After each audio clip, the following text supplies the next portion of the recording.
Allahu Allahu Allahu Allah. Padang mahsyar terhampar luas, panas garang, tidak ada tempat duduk. Hamparan padang mahsyar waktu itu putih, kata Rasulullah, pasir yang putih, lurus, datar, luasnya tidak seperti tidak ada ujung dan tidak ada tepi. Manusia bingung nak buat apa. Lalu dalam waktu yang tidak jelas, bukan sehari dua pak, dipanggang oleh terik matahari, bukan sehari dua, bukan semalam dua malam karena tidak ada malam, bukan sebulan dua bulan, bukan setahun dua tahun, puluhan tahun, bahkan ratusan tahun sampai ribuan tahun di padang mahsyar nggak jelas mau buat apa. Akhirnya manusia panik, seluruh jin dan setan panik. Mereka meminta dengan penuh harap, apa yang mesti kita buat? Seluruh manusia berkata, bagaimana kalau kita datang pada nenek moyang kita Adam alaihissalam, kita minta agar dia mendoakan acara padang mahsyar dimulai.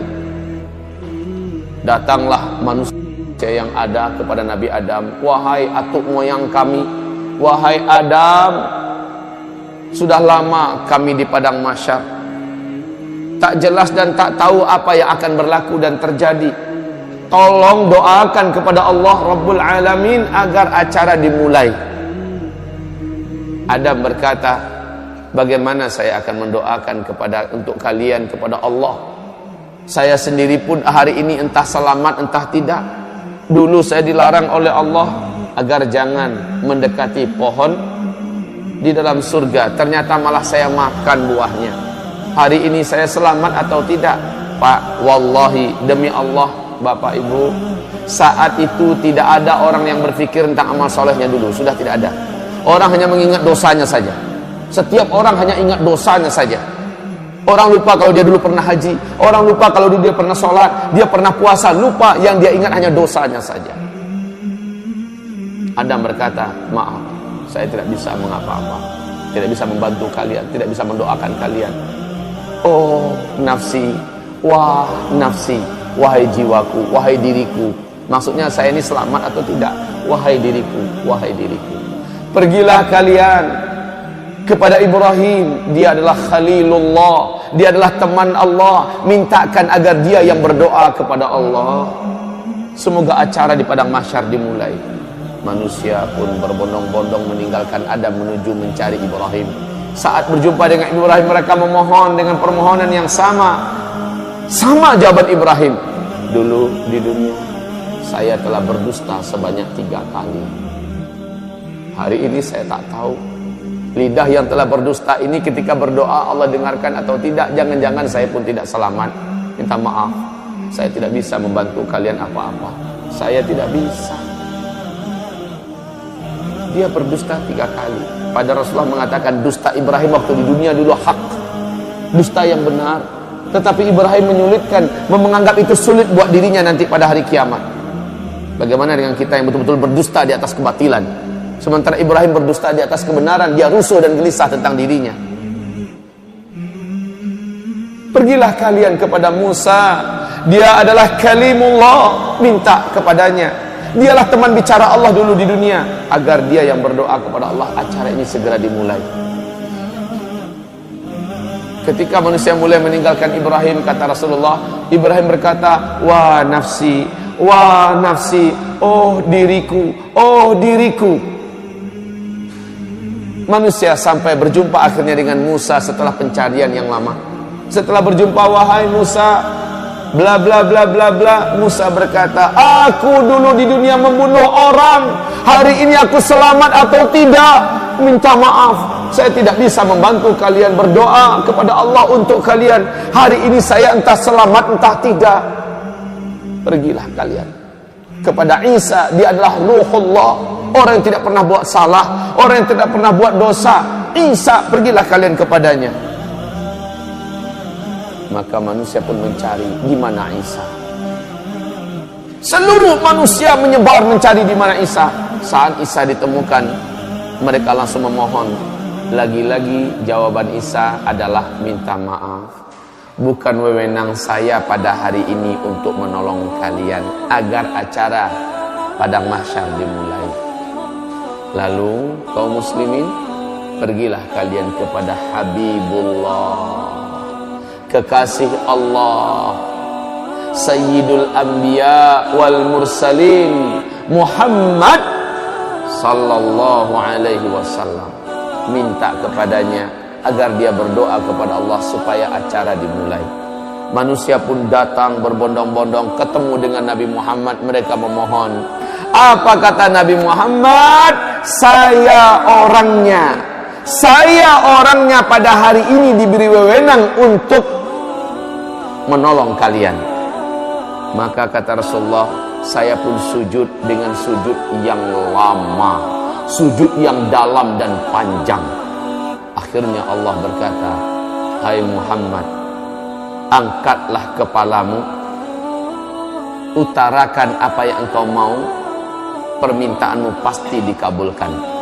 Nabi Muhammad pun mengangkat kepala dan berdoa, ya Allah, telah lama kami di padang mahsyar. Sesungguhnya hamba-hambamu ini sudah patut dan pantas untuk mulai diurus.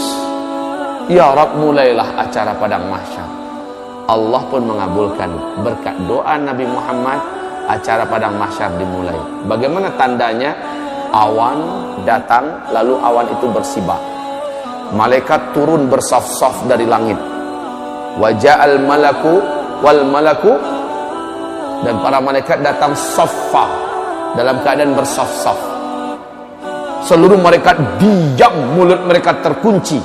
Sementara mereka bagaikan raksasa-raksasa yang sangat perkasa di hadapan jin dan manusia yang ada di hamparan padang mahsyar. Malaikat berbaris-baris bala tentara Allah yang perkasa-perkasa. Diam seperti ketakutan, pucat tegang. Malaikat saja tegang, Pak. Ketika acara dimulai, la haula wala quwata illa billah, seluruh manusia mulai tertunduk ketakutan, khususnya orang kafir. Ternyata apa yang dijanjikan Allah dulu ternyata benar. Akhirat ada. Ternyata benar, padang mahsyar ada. Dan ini acara akan dimulai. Kaum muslimin yang kami muliakan, berbagai macam keadaan manusia di pemandangan padang mahsyar. Kalaulah kita ada waktu, inginnya saya bercerita tentang dahsyatnya padang mahsyar. Tapi waktu kita bukan untuk membahas itu sekarang. Rasulullah bersabda, akhirnya yang akan masuk neraka sudah diputuskan siapa-siapa orangnya. Mereka pun digiring dengan paksa oleh para malaikat-malaikat yang perkasa. Beberapa di antara mereka mencoba melarikan diri. Di mata malaikat yang mencoba melarikan itu ibarat kutu-kutu kecil. Kemana mau lari? Disentil kembali. Ada yang diambil, ditendang. Kaum muslimin yang kami muliakan, akhirnya mereka diseret, lalu dibawa dan dilemparkan ke dalam neraka. Sementara orang-orang beriman dan orang munafik mengalami hisab. Setelah proses hisab, dinampakkan amalan mereka, ditanya. Setelah itu mereka ditimbang amalannya. Setelah itu mereka digiring untuk menuju ke suatu daerah yang maha gelap. Daerah tersebut diawali oleh pintu yang maha besar, bab. Di dalam surah Al-Hadid Allah ceritakan pintu itu di bagian luarnya terang, di bagian dalamnya gelap. Manusia disuruh masuk. Ketika mereka masuk, gelap gulita. Khusus orang yang beriman langsung bercahaya tubuhnya. Ada yang cahaya satu orang sebesar gunung besar cahaya. Langsung terang benderang. Padahal dia satu orang. Ada yang satu orang hanya sebesar bukit cahayanya. Ada yang satu orang sebesar onta cahayanya. Ada yang satu orang, kata Rasulullah, hanya sebesar tangan ini cahayanya. Ada yang satu orang hanya sebesar jari telunjuk saja cahayanya. Ada yang satu orang sebesar ruas kukunya saja cahayanya. Ibarat lampu yang kecil itu, sebesar itu yang dia punya. Di kegelapan itu dia mengandalkan cahaya yang dia punya. Orang munafik tidak ada bercahaya sedikit pun dalam kegelapan. Orang yang bercahaya dapat berjalan dengan cepat menuju ke titian, menuju ke sirat yang membentang antara padang mahsyar dengan ujung daripada ngangaan neraka jahanam yang menuju ke pintu surga sana. Mereka meniti. Kata Rasulullah, luasnya ngangaan neraka jahanam itu, ngangaan tahu sih? Hah? Lubang. Luasnya kata Rasulullah, seandainya seluruh galaksi yang ada, seluruh apa yang ada di alam semesta dimasukkan ke dalam muat. Saking besarnya, Pak.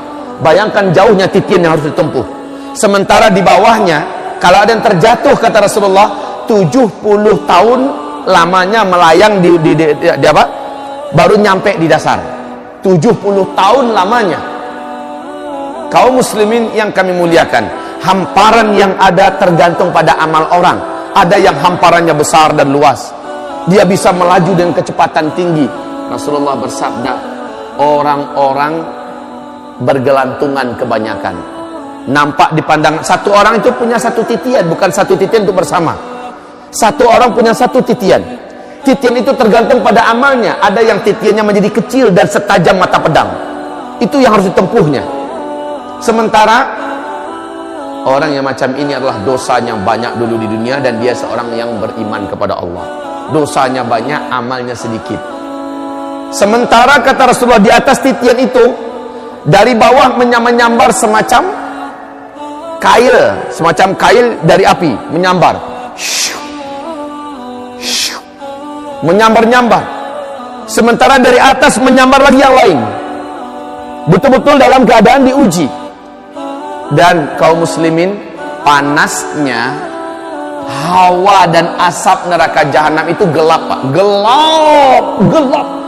Kata Rasulullah, sepanas-panas api yang Allah ciptakan adalah api neraka. Api yang paling panas itu berwarna hitam gelap.